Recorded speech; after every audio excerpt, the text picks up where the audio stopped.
Passion our purpose, profit our pain. I don't want my name to ever be in vain. A life full of substance is the only thing that will remain the same. Millennial Thoughts. Welcome back to Millennial Thoughts with your girl Alicia. I have a special guest today. I will let her introduce herself. Her name is Nikki, and she has a business that's for corporate melanin millennials. So welcome. I'm so glad that you're able to join us. Hey, thanks for having me. You gave a really good overview of who I am. Again, I'm Nikki. I am a career coach, a business analyst in the IT realm, and a college professor.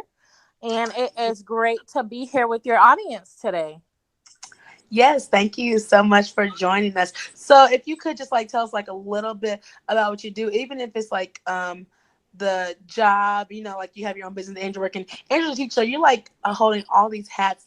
How do you balance everything that you're doing? So I'm going to start with the first part of your question. So as a career coach, I specifically work with millennials of color to help them get out of that thought process of I have to have a job to pay bills and get into that thought process of I need to find a job that I'm passionate about and it also pays the bills, and make that looking for something you're passionate about at the forefront. So I help people find their passions because I've talked to so many people who are like, I just don't know what I'm passionate about until we start breaking it down. Now, as a business analyst, I focus on kind of transitioning the insurance industry, at least our specific insurance company, into the next future of what they're doing. And then for your third question, how do I balance it all? I'm going to be completely honest. I am a horrible balancer of things. So I work today, I have client stuff all night, and tomorrow at 7, I have to be up for training for an organization called Toastmasters, just for Monday to close on my house and still get no sleep. Oh, so busy weekend. Hopefully, you can get, I guess, a nap in or two in between those things. But yeah, that was really great. So being a career coach, that is something that we see on campuses, and I really use that to my advantage. I just graduated my master's degree, so I use that to my advantage, my second year of it. But I would like to share millennials, some are in college, some are going back to college, but utilizing career coaches on college campuses as well. And I know you said that you also are a professor. Don't you teach public speaking? Yes, so I teach public speaking, professional communications, and then intro to English.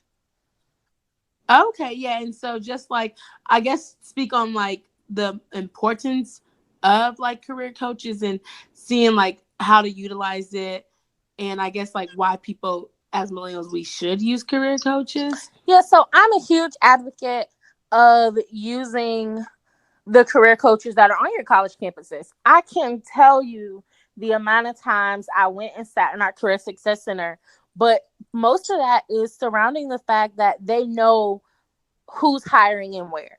They know the area. They know what they're looking for because they've worked with so many people, and they know their alumni. So they know who they can tell you to reach out to for a job at whatever the major local company is.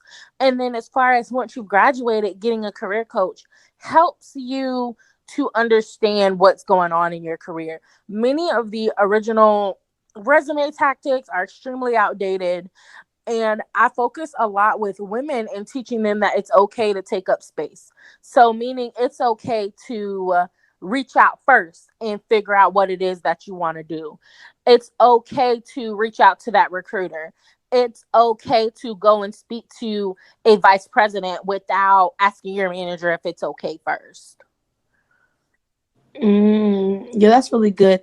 Because sometimes, with your resume, I feel it's kind of hard because it's you want to show this stuff. Then they well, don't show this, show this. But it's well, I'm trying to show that I'm qualified. And it's always a back and forth. And then everything is electronic now. People don't want to look at things. So I just feel it's really hard. in this day and And so age. it can be hard, but it's not. So that's the thing. Many people assume that their resume is supposed to be a reiteration of their job duties. Your resume is supposed to show your accomplishments, not what you do on a daily day-to-day basis. So what I tell everybody to do is when you do something at work, say you hit a money goal or you've hit a 98% efficiency if you're in a production area, you need to start keeping track of those accomplishments, and then when it's time to create your resume, you can update your accomplishments into those bullet points every couple of months. Oh, okay. I like that. I like that. I think I heard that before. But okay, speaking from that question or what you're saying, a question is like, so people who just graduated now, people who don't, they don't have all that experience. Like, how do you feel like they can still stand out in the market when all they have is like basically education? So, because most people who are in college, they 100% have done internships. They have either done an internship, they have either volunteered, or they're in community organizations. And so this is why it's so important when you're in undergrad to be involved on campus, because otherwise you graduate with a paper of nothing. But most people Mm-hmm. haven't. So that president's position you held or that secretary position you held goes on your resume if you haven't had any other job experience, Mm-hmm. or if you have gone through and um interned. So I tell everybody every single time the importance of internships, because you automatically graduate with a year or two of experience, and internships count as work experience, and many times you can supplement an internship for a class credit. Yeah, that is true. Yeah, I think that was one thing. When I was undergrad, I was like, if I could do it over, I think I would do more internships because I've only done 2 internships, and sometimes like it's not you always can't do internships. So I kind of find it's kind of hard. You got to find the balance in between. Some programs require you to have internships, and some don't. But it is like important for you to get out there yourself to be like find this internship because I need this to build skills, knowledge, and your network so that you know people. Yes, and it's So. also that in this day and age, you are not committed to in-person internships. I don't know how well you remember the app Yik Yak. I do So remember I that. Yeah. interned for Yeah. Yik Yak, and it was completely virtual. They sent me everything I needed, and I promoted their products on campus. And then I interned at our housing department, who had never had an intern before. And that was by sending an email to the VP and saying, hey, I really want this experience in housing. There are a list of things that I know I could fix. I'm interested in being your intern. You don't have to wait until an internship opportunity is posted. You have to go out and get it. And it's the same with work opportunities. I've reached out to tons of recruiters, cold emailing, and got interviews off the bat because people like to see initiative. And that's what a lot of hmm people are afraid to show. They're afraid to show that initiative because they're afraid to get a no.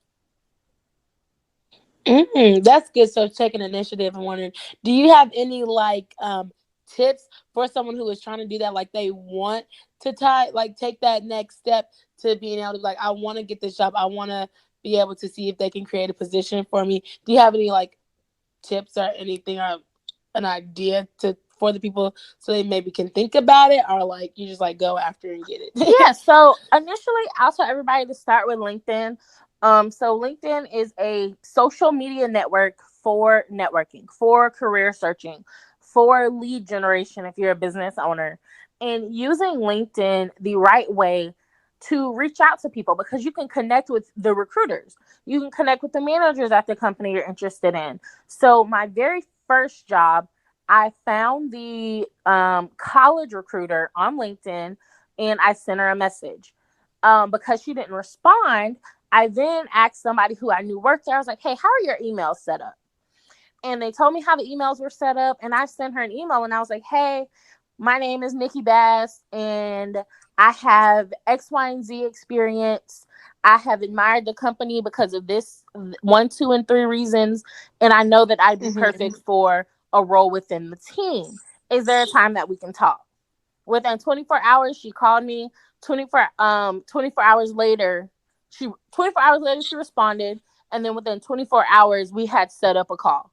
It's as simple as sending out LinkedIn. If you're going to do LinkedIn, it's important to have your LinkedIn completed. So it's, and when I say Yes. completed, I mean your header shouldn't be your job description. It should be what it is that you do. It should be what it is that you're good at. So I like to use the example versus my LinkedIn header saying business analyst at X company. It says results driven career coach, data focused business analyst, and communications professor. It shows the things you're good at. And then what a lot of people also fail to realize is LinkedIn is not your resume. LinkedIn should not be in third person. It should be in first person because you're talking about yourself. Your resume isn't talking about you. Oh, okay. I see what you're saying. And do you give any do you give any LinkedIn like well not what's it's not tutorials, but like updates or like do you help people with their LinkedIn and stuff like that Yes. So when I do LinkedIn overhauls, which is me completely mhm. redoing your LinkedIn from scratch, as well as revisions, which are making minor changes based on the information that you already have. And then I'm currently in the process of creating a LinkedIn course, simply because it's been consistently asked about. That's what I was trying to get to courses. Yes, I was like, I don't know the word, but yes, because I definitely think that's important. I've only heard LinkedIn, like I've heard it before, but now it's getting more popular. I know my LinkedIn is not up to date, and I tried to do it, but I'm just like, you got to worry about resumes, cover letters, LinkedIn, applying for jobs on and things. And it's just like so much, so it's like it can be overwhelming. And as millennials, like I know we're just like, well, we don't even really want to look for jobs. We want to create our own things and stuff like that. So I'm just speaking into importance of that. How are you able to like come up with corporate melanin millennial and like be able to like start your own business and stuff like that? Like how what do you want it to see it go as Yeah, and well? so I know it's a mouthful, but what I did was I wrote on a board everything that I wanted to accomplish or what I wanted it to stand for. And I did this over and over and over again. I wrote down who the target audience was, what it was going to be about, and ultimately that came up with I circled the three words that stuck with me the most. Oh, okay. When you were like writing it on the words Uh-huh. and stuff I like stuck that. I stuck with the ones Oh. that stuck with me the most, and I started by only taking a few clients at a time because I've always done resumes for people, and I only Oh. took a few clients at a time with a very low rate. And eventually I realized, okay, people are getting jobs. I need to continue to do this. And kind Mhm. of that's where it was born. And I absolutely love it because I love helping people. But at the same token, I love my day job too. I plan to continue to do both just because I think that it's important for businesses can't run without employees. And if you're Mhm. working somewhere you're passionate about, you won't be as antsy. Mhm. Mhm. I see what you're saying. So as in like you want to do the work, you like it, so you're just like going with it. You're not. So if you love your day job and you're passionate about it, you won't be as antsy to have to leave. And I think Mhm. starting your own business is great, but I also think working somewhere that you enjoy is also great. Mhm. And so you don't really see the need of like going to like full entrepreneurship, like you like the balance and like what you're doing right now, so it really doesn't affect you or anything like Yes, that. I love being able to balance it all. Okay, and so also is the when you say that you teach, are you an adjunct professor within your job, or is that like something completely different? So I'm not within the same company. So I'm an adjunct professor for a completely different company. Um, and I absolutely love it. It's a little strange because since I've been doing this 3 years, and I have not yet to not be the youngest person in my room. Every one of my students, all 3 years that I've been doing this, have been older than me, Oh my goodness. because I Cool. teach at a university that primarily focuses on veterans. And Oh, at the okay. end of every year, I'll have at least three or four people saying, I was really concerned at the beginning because you were so young, but I really learned a lot. Right. So then you just teach, is it like one or two, it's like one or two courses, right? An Yeah. adjunct So professor. I teach one class a quarter, and there's 4 quarters at the university that I teach at. And I've alternated between being in class and online. Okay, then. So well, yeah, that's great. So that's like a lot of things to balance each other that you're like still working on and different things like that. What do you see, I guess, like corporate melanin millennial in like 5 or 10 years from now? So I say that I don't plan on leaving corporate America, but if I have kids, within 5 years, I definitely plan to be doing it full time so that I can be home. It's a it's a company that I can work from the comfort of my home.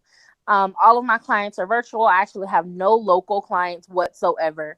And Mm. so 5 to 10 years, I completely see me having full client roster, courses, and kind of doing the things that I love on a day-to-day basis. I talk to my coach. I have a business coach, and I talk to them about the same thing. What do I want to do and why I want to do it? And being able to have that freedom of, okay, I don't feel good today. I'm just not going to work today. It hits a little different if it's just me doing it myself. Mm-hmm. Oh, then you having to like. Tell somebody else, oh, I'm going to stay home. Mm-hmm. I see what you're saying. Yeah. I think that's amazing. So as well, this podcast is like for millennial thoughts. So is there any advice you would give anybody, any like inspiration or something like that for someone who is trying to start their own thing, or they're starting and they might need some motivation?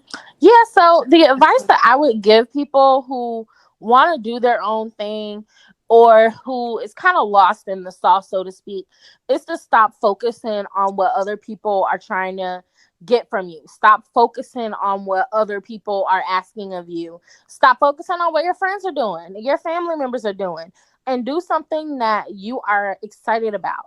Do something that makes your blood boil. And you'll find that it's easier to start something if you love doing it. So focus on the things you want for yourself, and then you'll find how to start your own business or how to find that career that'll make you happy. Because so many people are like, I don't know, I like doing things, but there's nothing really I'm passionate about. But as you talk to them, you will see that they do. I had a client just a couple of days ago who had no idea what she was passionate about. And the longer and longer we talked, she was like, I really just want to help people. I want to actively make a difference in my community. And it was, oh, there you go. That's what you're passionate about. Mm. Yeah, that's good. That's really good. And so, as a career coach and things like that, I just want you to like, I guess plug yourself, tell them where they can find you at, and different things like that, services that you offer. So if they're interested in, meeting a career coach, they can meet you. Absolutely. So I do resume changes, LinkedIn updates. I do one-on-one sessions as a monthly and as package deals. And I also do public speaking coaching. And all of that information can be found at corporatemelaninmillennial.com or on Instagram at corporatemelaninmillennial. And I respond to all emails super quick, I promise. Well, that's great. And so, if you have anything else that you would like to say, it's great. If you don't, I would just like to say thank you for coming on and interviewing with Millennial Thoughts, and I'm sharing your expertise and just giving some people some motivation. And hopefully, they check you out. If y'all looking for jobs, or y'all looking for the LinkedIn, and courses are coming soon. So, because we need jobs out here to fund whatever we want to do and jobs that we're passionate about. Absolutely. I have 3 published ebooks. They're all career development workbooks, and they're all found on my website, and they're all under $15. Okay. Yay. Thank you. We like stuff that we can afford. But yes, thank you so much for joining us. And hopefully you have a great day, and everybody who's listening, I hope you all have listened and are taking everything into account, and make sure you follow her and also follow us on Instagram at Millennial Thoughts Pod. Have a great day. Bye. Bye.